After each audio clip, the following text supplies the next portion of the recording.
رسول الله صلی الله علیه و سلم از قول الله اینجوری میفرماید من جزا و پاداش میدم مگر نمازها رو نمیده. میفرماید روز قیامت، شما یک حدیثی شنیدید که روز قیامت خیلی از انسان‌ها هستن با کوله بار نماز میان، روزه میان، زکات میان، حج میان، طاعت، عبادت، صدقه، خیرات، ایصال ثواب، یتیم پروری میان، ولی به این ظلم کرده، گوش اونو تابونده، حق اونو خورده، به اون ظلم کرده، به همسرش ظلم کرده، دل یکی رو شکنده.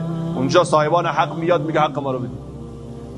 الله ذوالجلال عادله، میگه حقشو بدید، میگه چیزی ندارم، میگه نمازهاشو بدید، زکاتاشو بدید. همه عبادات تقسیم میشه اونجا. علما میفرمایند غیر از روزه،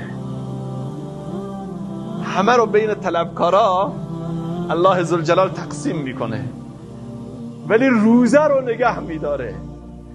میگه پروردگارا بده روزه شو، حق من هنوز تصفیه نشد، روزه شو بده. میگه الا الصوم فانا اجزی به. نه، روزه رو به کسی نمیده، روزه مال من بوده، روزه مخصوص و ویژه من بوده، من پاداش روزه بودم، چیو بدم؟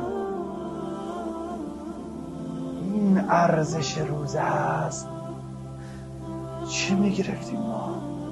چرا بعضی از ما 40 سال روزه گرفتیم، یک وجب به خدا نزدیک نشدیم؟ چون نفهمیدیم پاداش روزه هر شب خود الله است، چون نفهمیدیم پاداش رو از دست خود الله میگیریم. آیا لذت بخش نیست این کلام؟ سبحان الله.